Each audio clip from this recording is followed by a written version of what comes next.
सकते हैं। लैंग्वेज है, आप लिख लेंगे या मैं लिखवा दूं, क्योंकि बाद में फिर ये होता है हम छोड़ देते हैं, फिर कहते हैं कि नहीं सर लिखवा दो, तो मैं लिखवा ही देता हूँ, ज़्यादा टाइम नहीं लगेगा। जब हम इतना कर रहे हैं तो एक लेक्चर और सही। तो हम यहाँ लिख रहे हैं this problem has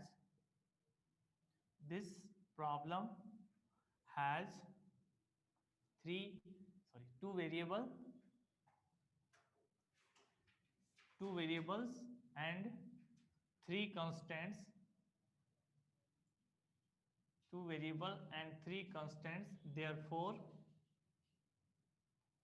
Therefore it can be considered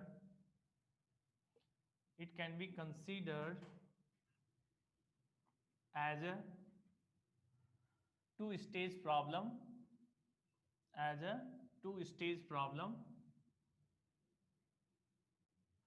with three state parameters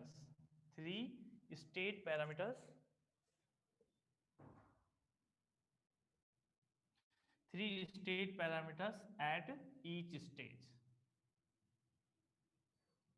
ठीक है, 3 state parameters at each stage, ये हमने कहा। पहला पैराग्राफ ये कहता है, तो हम दूसरे पैराग्राफ में कहते हैं let U K, V K and W K are the state parameters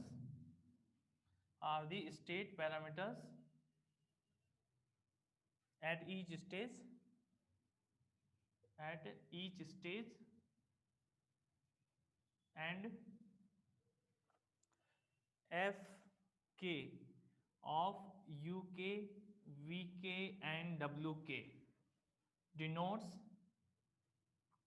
maximum value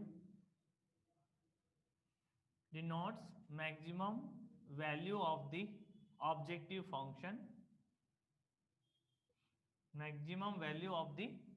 function at kth stage। ठीक है, ये लैंग्वेज हमने लिखी। uk, vk, wk are the state parameters at each stage and fk, uk, vk, wk denotes maximum value of the objective function at kth stage। ठीक है, तो ये दो पैराग्राफ हमने लिखे। फिर आप इसमें क्या लिखते हो, now formulation of the given LPP as K stage problem. तो थर्ड पैराग्राफ में मैं यहां लिखता हूं formulation of the given LPP as K stage problem. और के स्टेज प्रॉब्लम के तौर पर हम कैसे लिख सकते हैं, F K of U K, V K and W K, and that is equals to summation from J is equals to 1 to k। ठीक है, सी जे एक्स जे, ये हम लिखते हैं। और क्या लिखा, subject to the constant summation from J is equals to 1 to k a I j X J is less than और equals to U K, V K and W K. और साथ में कंडीशन आएगी and X J is greater than और equals to 0।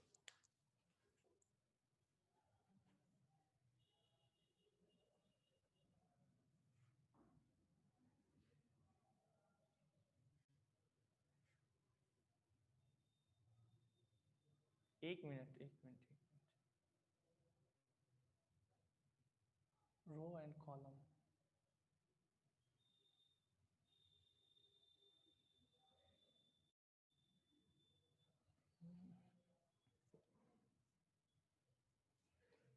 I is equals to 1 to 3, J is equals to 1 to k। ठीक है, तो हमारे पास आ जाएगा I is equals to 1 2 3 and J is equals to 1 and 2 और K भी हमारे पास में 1 and 2 हो जाएगा। ठीक है, तो J लिख दो, K लिख दो, एक ही बात है, K भी लिख लो। चलो, K is equals to 1 and 2, ये दो हो गए हमारे पास। क्योंकि J है वो 1 से लेकर K तक जाएगा, दैट मीन्स जहां पर आपका J जा रहा है वहीं पर K जा रहा है। तो यदि k 2 है तो j भी हमारे पास में 2 होगा। और चूंकि एक्स जे क्या नंबर ऑफ वेरिएबल्स को डिनोट कर रहा है, तो ये 2 पर ही जाने चाहिए, क्योंकि 2 वेरिएबल है x1 और x2 जो कि ग्रेटर देन और इक्वल टू 0 होगा। तो ये तो सही है। फिर हम यहाँ पर लिख सकते हैं here for the problem, here for the problem, दी हुई प्रॉब्लम के लिए क्या कंडीशन है, C1 is equals to 3, C2 is equals to 5, A11 is equals to, A11 हमारे पास में है 1, A12 इज इक्वल्स टू 0, ठीक है, A21 इज इक्वल्स टू 0 और A22 इज इक्वल्स टू 1, यही आएगा ना, A22 इज इक्वल्स टू 1 और A31 इज इक्वल्स टू 3 और A32 इज इक्वल्स टू 2। ठीक है यहाँ तक। फिर इसके बाद लास्ट फॉर्मुलेशन, नहीं sorry, Bellman's principle of optimality,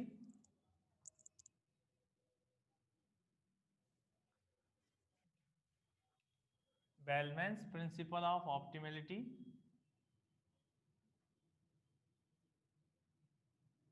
Bellman's principle of optimality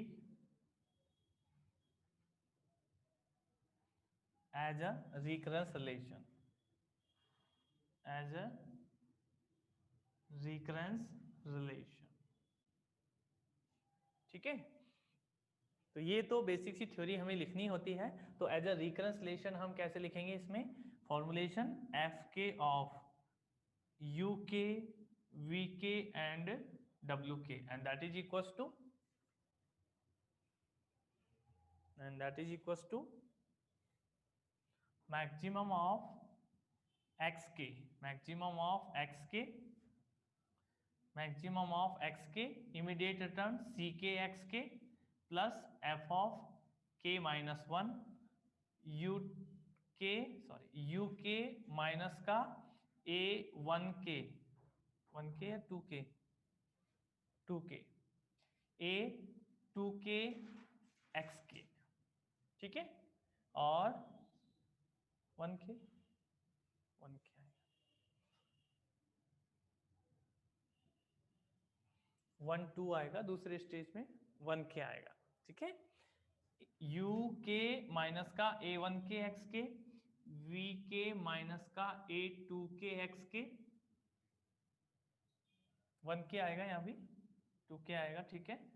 और तीसरे में आ जाएगा w के माइनस का a3 के x के, ठीक है, ये टर्म आ जाएगी हमारे पास। तो ये हमने लिखा है बेलमैन्स प्रिंसिपल ऑफ ऑप्टिमैलिटी। अब स्टेज बाय स्टेज हम इसको सॉल्व करें।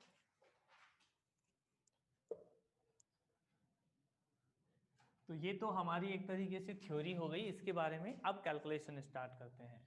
तो देखिए यहाँ लिख रहे हैं for stage 1, for stage 1 that is k is equals to 1 के लिए। तो k इज इक्वल्स टू 1 के लिए हमारे पास में आ जाएगा f1 of u1 v1 and w1 that is equals to maximum of x1 c1 x1 plus, ठीक है, इसको मिटा देता हूं,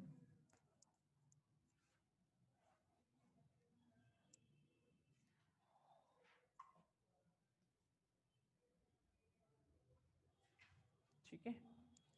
तो c1 x1 हो गया प्लस ये हो जाएगा 0। पहले स्टेज से पहले क्या था, ऑप्टिमल वैल्यू 0, तो यहाँ से आ जाएगा मैक्सिमम ऑफ x1 आपको चूज करना है, c1 की वैल्यू 3 दी हुई है, तो ये आ जाएगा 3 ऑफ x1, ठीक है, 3 ऑफ x1 आ गया। फिर क्या लिखें, subject to the constant, subject to the constant में आप लिखते हो a11 x1, a21 x1 और a31 x1 is less than or equals to u1 v1 and w1। ये कंडीशन आएगी फर्स्ट स्टेज में आपके लिए, ठीक है। तो कैसे लिखें इसे, देखिए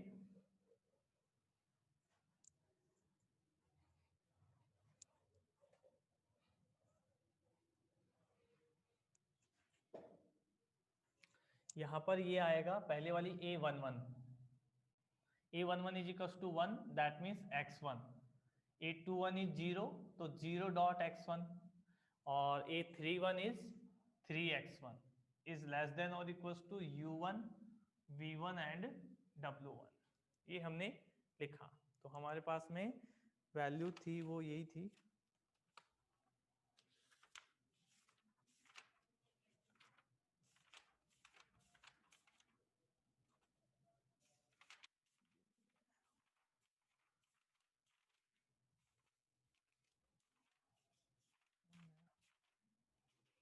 हाँ ये रहा हमारे पास में A11 is 1, A21 is 0 and 31 is 3।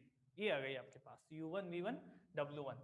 तो पहले रिलेशन से आपको क्या मिला, x1 इज लेस देन और इक्वल टू U1। दूसरा रिलेशन कह रहा है V1 इज ग्रेटर देन और इक्वल टू 0, तो वो हमें नहीं चाहिए, हमें इसकी जरूरत नहीं है। और तीसरा रिलेशन कह रहा है 3x1 इज लेस देन और इक्वल टू W1। तो आपको क्या मिलेगा, देयरफॉर आप ये भी लिख सकते हो also x1 is greater than और equal to 0, therefore x1 is greater than और इक्वल टू 0 और लेस देन और इक्वल टू दोनों का मिनिमम। इसको लिख सकते हो this implies x1 is less than और इक्वल टू W1 by 3। तो दोनों का मिनिमम ढूंढना होगा हमें, and that is equal to minimum of क्या क्या, U1 एंड W1 by 3। ठीक है, ये हमें लिखना होगा कि x1 इज ग्रेटर देन और equal to 0 and less than और equal to U1 and W1 by 3।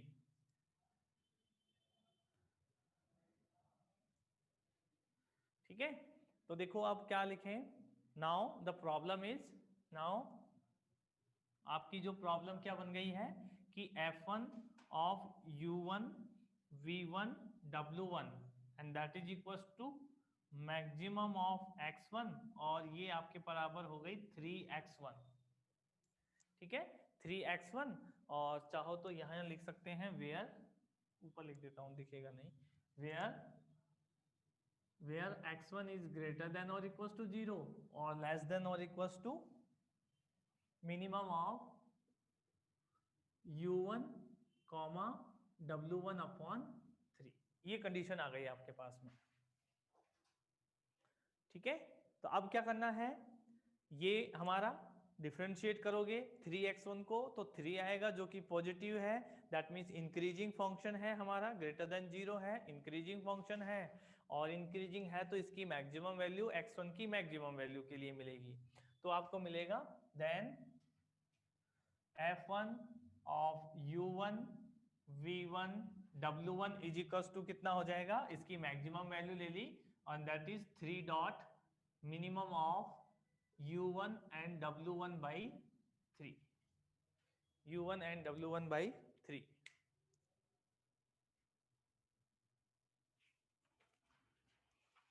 ठीक है यहां तक।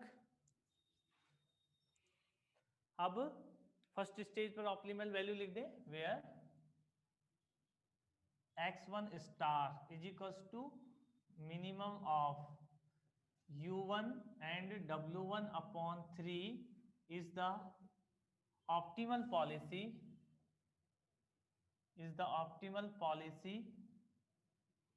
for k is equals to 1। k is equals to 1 के लिए ये ऑप्टिमल पॉलिसी है। फिर इसके बाद में हम सेकेंड स्टेज के लिए, तो यहाँ लिख रहे हैं four stage second, that is k is equals to 2। k is equals to 2 के लिए हम बात करें तो k is equals to 2 के लिए लिख सकते हैं f2 of U2 V2 W2 is equals to maximum of x2 C2 x2 plus. ठीक है, फिर आप क्या लिखोगे f of k minus 2 minus 1 that means f of 1, और f ऑफ 1 में कितना आएगा, मैं यहाँ लिख देता हूँ, दैट इज U2 माइनस का A12 x2 V2 माइनस का A22 x2 और W2 माइनस का A12 22 and 32 3 to x2 is term bracket 1। तो आपके पास में ये टर्म आ जाएगी f1 के साथ में, ये आपने लिखा। अब सॉल्व करने के लिए ऊपर लिख लेते हैं ये calculation.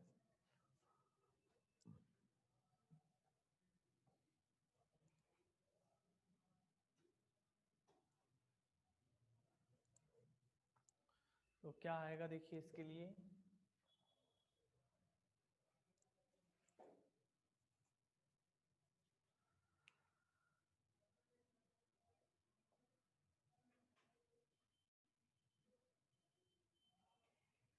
F2 of U2 V2 and W2 that is equal to आ गया मैक्सिमम ऑफ x2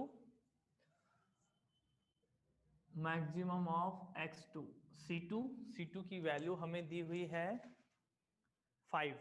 C2 की वैल्यू हमें दी हुई है 5, तो यहाँ पर आ जाएगा 5 ऑफ x2 प्लस का F1 ऑफ, ठीक है। देखिए यहाँ से आ जाएगा U2 minus A12 is equal to 0, ठीक है। तो ये हो गया U2, ठीक है। A12 0 है, A22 इज 1, A22 इज 1 दिया हुआ है, तो आपके पास में हो जाएगा V2 माइनस x2, ठीक है। V2 माइनस x2 हो गया, और A32 आपको 2 दिया हुआ है, A3 is 2, तो ये हो जाएगा W2 माइनस का 2x2, ये आ जाएगा। तो U2 V2 माइनस x2 और W2 माइनस 2x2 आ गया। तो इसको हम इस तरीके से लिख सकते हैं, F2 of U2 V2 and W2 is equals to आ गया मैक्सिमम ऑफ x2, और ये आ जाएगा 5x2 प्लस, ठीक है। ऑप्टिमल पॉलिसी क्या थी फर्स्ट स्टेज पर, 3 इंटू, सॉरी ये ऑप्टिमल पॉलिसी नहीं, फंक्शन की वैल्यू थी हमारे पास में 3 dot minimum of, 3 dot minimum of क्या लिखेंगे हम, 3 डॉट मिनिमम ऑफ। यहां पर क्या लिखते थे, U1 V1 W होता था, तो minimum of U1 and W1 by 3, तो पहले वाला तो as it is that means U2, ये तो एज इट इज, और तीसरे वाले का upon 3 W2 minus 2x2 upon 3, ठीक है। ये हमने लिख लिया फर्स्ट स्टेज पर ऑप्टिमल वैल्यू। तो ये हमारे पास में आ गया। अब आप यहाँ पर लिख सकते हो subject to the constant, subject to the constant में आप लिखते हो A11 x1, तो वो लिखने की जरूरत नहीं है, हम डायरेक्ट क्या लिख रहे हैं, कंस्टेंट लिख रहे हैं। तो कंस्टेंट किस तरीके से लिखे गए हैं देखिए, हाँ कंस्टेंट है हमारा x1 इज लेस देन और इक्वल टू U2, ठीक है। दूसरी स्टेज पर आ गए तो आपके पास में x1 U2 आ गया, x2 is equal to V2 आ गया, ठीक है। और तीसरा था हमारे पास में 3x1 प्लस, तीसरा कांस्टेंट था हमारे पास 3x1 plus 2x2, 3x1 plus 2x2, x1 plus 2x2 is, sorry ये लेस देन और इक्वल टू है, लेस देन और इक्वल टू W2, ये आ जाएगा आपके पास, ठीक है। तो अब क्या करना है देखिए, हमें चाहिए x2 की कंडीशन, हमें चाहिए x2 की कंडीशन। तो x2 इज लेस देन और इक्वल टू V2, आप चाहो तो ये फर्स्ट डाल दें, ये सेकंड और ये थर्ड। तो थर्ड को सॉल्व करोगे आप, थर्ड को किसके लिए सॉल्व कर लें, ये तो सीधा सीधा मिल गया x2 की अपर बाउंड, थर्ड को x1 के लिए सॉल्व कर लें, ठीक है। और x1 के लिए कैसे सॉल्व करें, ये आ जाएगा x1 इज लेस देन और equal to, x1 is less than और इक्वल टू, ये इधर जाएगा W2 माइनस 2x2 अपॉन 3, ये इधर गया W2, तो x1 इज लेस देन और equal to this one, but ये इक्वेशन नंबर 4 हो गई। x1 इज ग्रेटर देन और इक्वल टू 0, देयरफॉर आपका क्या हो जाएगा, W2 minus 2x2 upon 3 is greater than और इक्वल टू 0 आ जाएगा। तो यहां से आ गया दिस एम्प्लाइज, ये तो 0 में चला गया, और ये हो गया x2, या फिर ऐसे कहें W2 is greater than or equals to 2x2. This implies W2 upon 2 is greater than or equals to x2. या फिर x2 is bound, upper bound क्या आ जाएगी, W2 अपॉन 2 आ जाएगी। तो यदि आप ऐसा लिखना इस तरीके से नहीं लिखें तो ज्यादा बेटर रहेगा कि 2x2 इज लेस देन और इक्वल्स टू W2 ऐसे लिख लें, क्योंकि वो आदत नहीं है वैसे लिखने की। तो मतलब यही है दोनों का, x2 इज लेस देन और equals to W2 upon 2 x2 is less than or equals to W2 upon 2 आ गया। तो x2 की अपर बाउंड क्या आ गई, एक तो ये और एक ये। Also x2 is greater than और इक्वल्स टू 0। तो हम प्रॉब्लम को लिख सकते हैं फॉर्म के अंदर।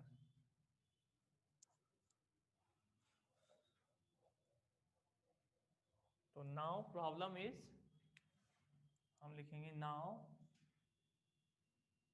जो प्रॉब्लम है वो किस तरीके से हो जाएगी, F2 of U2 V2 and W2 is equals to, ये वाली प्रॉब्लम है, maximum of x2 and that is equals to 5 of x2 plus 3 dot minimum of U2 comma comma वाली टर्म यहां लिख देता हूं, W2 minus 2x2 upon 3।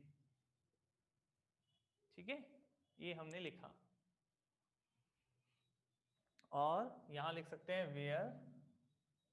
Where जो x2 है, जो आपका x2 है वो ग्रेटर देन और इक्वल्स टू 0 है, और लेस देन और इक्वल्स टू क्या हो जाएगा, ये वाला, एंड लेस देन और इक्वल्स टू मिनिमम ऑफ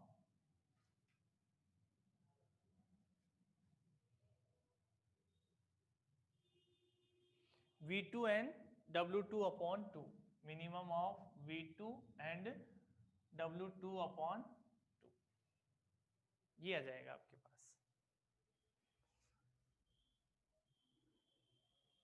ठीक है,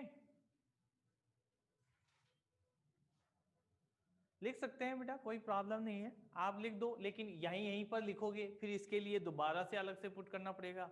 तो अब हमने प्रॉब्लम इस फॉर्म में लिख दी कि आपको U2 V2 W2 की वैल्यू लिखनी है। ठीक है, तो वो भी लिख सकते हो, उसमें कोई प्रॉब्लम नहीं है, बट अब एक साथ लिख लेंगे, ये फायदा है। तो हम यहाँ लिखेंगे वी आर गिवन दैट हमें दिया गया है कि U2 is equals to U2 is equals to 4, V2 is equals to 6, V2 is equals to 6 and W2 is equals to 18, ये हमें दिया गया है। ठीक है, तो यहाँ पर आ जाएगा आपका F2 of U2 V2 W2 is equals to maximum of x2, ये आ जाएगा 5x2 plus 3 into minimum of U2 that means 4, minimum of 4 comma W2 that means 18 minus 2x2 upon 3, 18 minus 2x2 upon 3 आ जाएगा। ठीक है, और जहां पर ये लिखें where x2 is greater than or equals to 0 और less than or equals to आ जाएगा मिनिमम ऑफ V2 का मतलब 6 and W2 upon 2 that means 9, है ना, 18 अपॉन 2 9 हो गया। तो आप लिख सकते हैं इसे,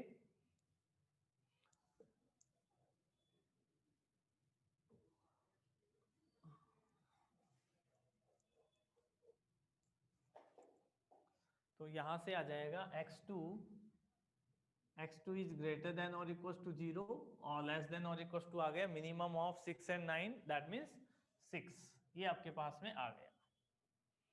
अब चूंकि आपका फंक्शन है वो इंक्रीजिंग डिक्रीजिंग का पता नहीं है, तो हम इसके अलग अलग पॉइंट्स पर क्या निकालेंगे, वैल्यू फाइंड आउट करने की कोशिश करते हैं। तो हमने यहां निकाला एट द पॉइंट, या फिर ऐसे कहें लेट, या फिर ऐसे लिख दें when, when x2 is equals to 0, छोटे से छोटे पॉइंट से लेकर बड़े से बड़े पॉइंट पर लिखेंगे। u2 है सर, 4 आएगा, u2 है, क्या लिख दिया, ये u2 है क्या, एक मिनट, सही तो लिखा है बेटा, ये v2 ही तो है, u2 नहीं है, v2 है, v2 है तो 6 और 9 में से 6 आ जाएगा, ठीक है। तो when x2 is equals to 0, then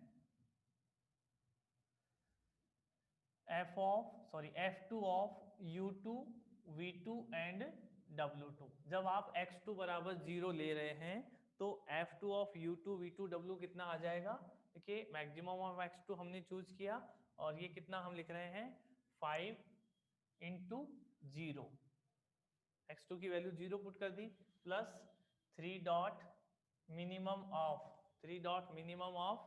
4 comma 18 minus 2 into 0 upon 3, तो ये आ जाएगा आपके पास में 0 हो गया ये तो, और ये हो जाएगा 3 डॉट मिनिमम ऑफ 4 कॉमा 6, ठीक है। तो ये आ जाएगा 3 into 4 that is equals to 12। तो आपके पास में x इज इक्वल्स टू 0 पर वैल्यू आ रही है 12, ठीक है। तो कैसे आएगा आगे, पहले हम कोशिश करते हैं कि सिर्फ 3 पॉइंट पर वैल्यू फाइंड आउट करके हमें रिजल्ट मिल जाए। यदि 3 पॉइंट पर नहीं मिलता है तो हम इसके अलावा और पॉइंट पर जाएंगे, 0 2 4 6 सॉरी 0 2 4 एंड 6। तो अभी तो हम 0 3 एंड 6 पे जाएंगे, ठीक है, और फिर उसके बाद में जरूरत पड़ी तो 2 और 4 हम इसमें ऐड करेंगे बाद में यदि जरूरत पड़ी तो अभी हमने क्या लिखा, when x2 is equals to 3, जो कि हम क्या ले रहे हैं मिड पॉइंट, हम मिड पॉइंट ले रहे हैं और मिड पॉइंट पर इसकी value f2 of u2 v2 and w2 is equals to, ये आ जाएगा 5 into 3 plus 3 into minimum of 4 comma 18 minus का 2 इंटू 3 अपॉन 3, ठीक है। तो ये आ जाएगा 15 plus 3 dot minimum of 4 comma 18 minus 6 that means 12 upon 3 is equals to 4,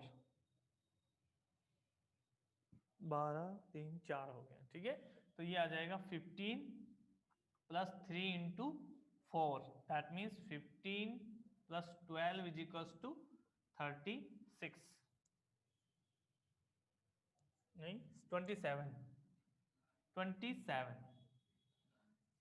27 आ गया। और लास्ट वाले पॉइंट पर और चेक कर लें,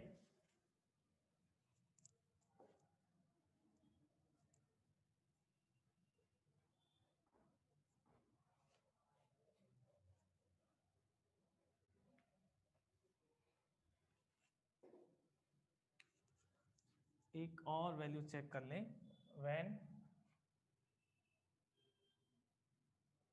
x2 इज इक्वल्स टू 6, तो हमने लिखा f2 of u2 v2 w2 is equals to 5 into 6 plus 3 dot minimum of 4 18 minus 2 into 6 upon 3, 5 into 6 5 into 6 तो 30 हो गए, तो 30 plus 3 dot minimum of 4 comma 18 minus 12 that means 6 upon 3 is equals to 2, तो ये हो जाएगा 30 plus 3 into 2 is equals to 30 plus 6 is equals to 36। तो यहां से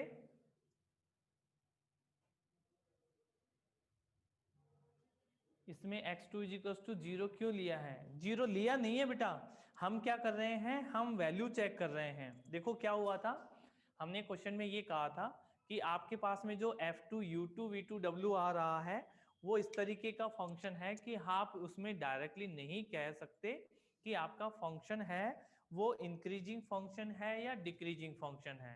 तो हमने क्या किया, x2 की जो भी रेंज थी, x2 की जो भी रेंज थी उसके हमने लगभग 3 पॉइंट्स पर, फर्स्ट पॉइंट, लास्ट पॉइंट और मिड पॉइंट पर वैल्यू चेक की। तो हमने when x2 is equals to 0 first point पर वैल्यू चेक कर रहे हैं कि f2 u2 v2 w2 कितना आ रहा है। फिर x2 इज इक्वल्स टू 3 जो कि इन दोनों का मिड पॉइंट होगा उस पर चेक की, और फिर उसके बाद में हम चेक कर रहे हैं x2 is equals to sorry 6 पर। तो जो मैक्सिमम वैल्यू आ रही है वो कहाँ आ रही है, x2 इज इक्वल्स टू 6 पर। तो ऑप्टिमल सॉल्यूशन क्या बनेगा, x2 इज इक्वल्स टू 6। तो हम यहां लिखेंगे मैक्सिमम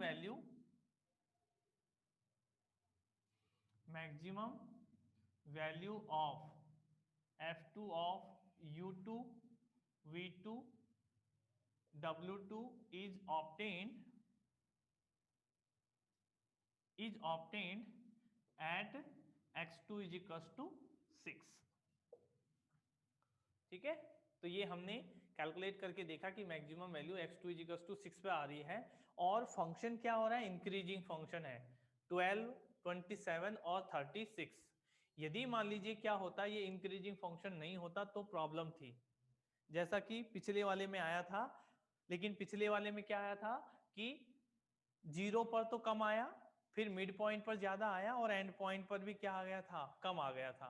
दैट मीन्स फंक्शन आप इस तरीके का है कि 0 की तरफ जा रहे हो तो कम हो रहा है, और 2 की तरफ जा रहे हो तो कम हो रहा है। दैट मीन्स मिड पॉइंट पर वो पीक पॉइंट पर है। तो उसके लिए हम क्या करते हैं, आसपास की वैल्यूज चेक करते हैं कि किस किस पॉइंट पर ये इंक्रीजिंग और डिक्रीजिंग है। तो ये पॉसिबिलिटीज ढूंढते हैं, उनमें से हमने ये चेक किया। ठीक है, तो अब हम लिख रहे हैं ऑब्टेन, और maximum value x2 is equals to 6 पर मिल गई।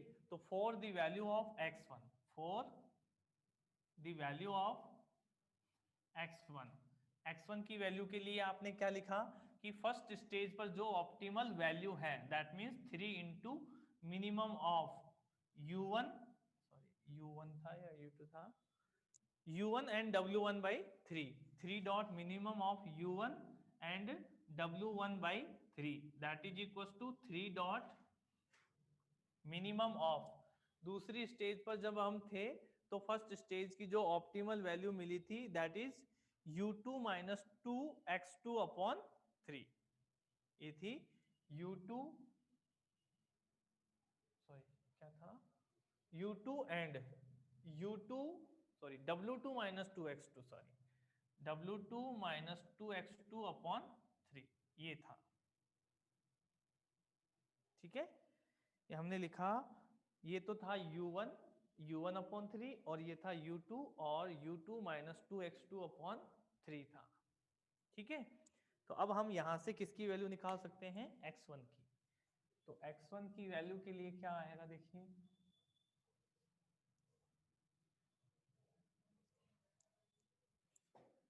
x1 की वैल्यू के लिए आप यहां से देख सकते हैं 3 से 3 कैंसिल हो गया, और आप लिख सकते हैं यहां से minimum of u1, minimum of u1 comma w1 upon 3, इसकी वैल्यू कितनी आ जाएगी, मिनिमम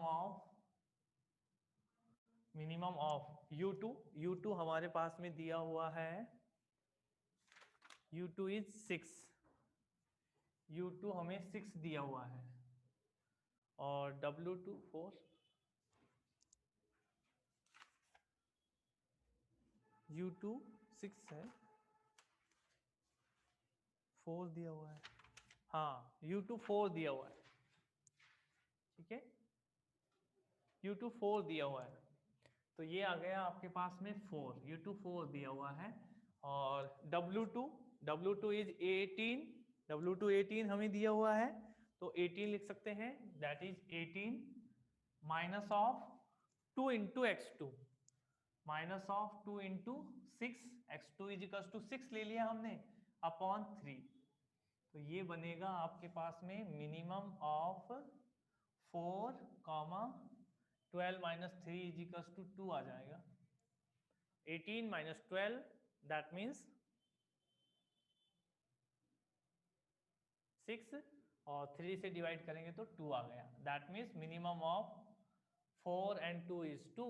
तो आपकी वैल्यू आ गई minimum of u1 and w1 upon 3 is equals to this one। Hence तो देन ऐसे लिखेंगे then x1 is equals to, आपने x1 is equals to कितना माना था? यही माना था minimum of x1 is equals to minimum of x1 star जो माना था, हाँ यही था। तो x1 is equals to आपने माना था minimum of u1 w1 upon 3 जो कि कितना आ गया 2। Hence optimal solution is, hence optimal solution is, optimal solution आपको क्या मिला है? x1 is equals to 2, x2 is equals to 6 and maximum of z is equals to 36। ये आंसर होना चाहिए हमारा।